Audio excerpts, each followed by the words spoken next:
Today we're going to show you how to hook up an ammeter. There's two types of ammeters. A lot of people don't know that. This ammeter has to use an external shunt. This is the shunt. It's a block with a strip inside of here. Special strip that hooks these two blocks together. This meter, a shunted meter actually hooks in parallel, whereas an internally shunted meter hooks in series. You can see this is the wires coming out of the ammeter right here to the shunt on each platform. This wire right here is coming out of the pulse width modulator. That's the negative side. One wire comes out of the pulse width modulator for the ground, hooks to one side of the shunt.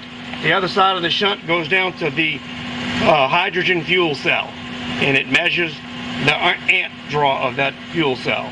This is a dry fuel cell, so you're going to get a fluctuation in the amp draw, because as the dry fuel cell surges the hydrogen out of one side, it's got to refill up, and thus the amp meter is going to be a little unstable because of that. But you set it to the maximum setting by moving the knob on the pulse width modulator. Now, if you didn't have a pulse width modulator, you would still use the shunt on this kind of meter, but you would actually take the ground side here, one side coming from the hydrogen generator, you take the ground wire here and go straight to ground. This is grounding through the pulse width modulator. Now we're going to adjust the amps on this by moving this knob and move it up. So we've got to look at the broadest swing. It went over 20. Falling back down. I'm looking at the highest draw right there, 23.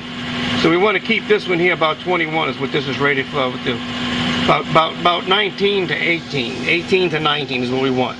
I kind of marked that amp meter right there for the customer so they'll know where to keep this particular vehicle's amps at if they have to add electrolyte to the reservoir over there.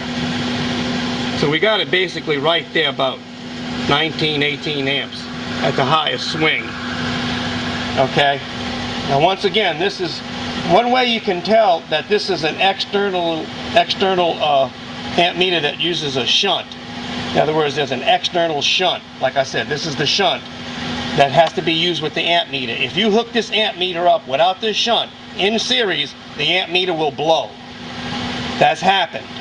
You can tell that this takes an external shunt.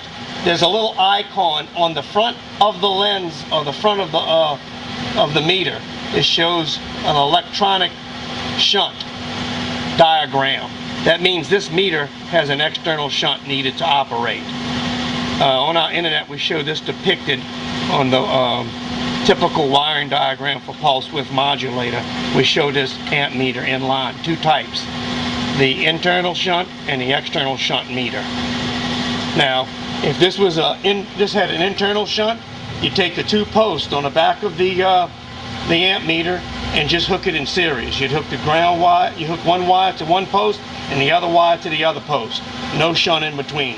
This one's hooked in parallel right here.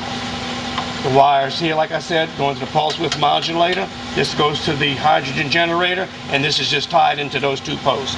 That's called parallel. So there you have it. This is how you keep from blowing this kind of meter, an externally shunted meter. Usually when you buy this, they come with this shunt. It's not like an accessory. You have to have it for it to operate. Thank you for watching. We hope you rate this video.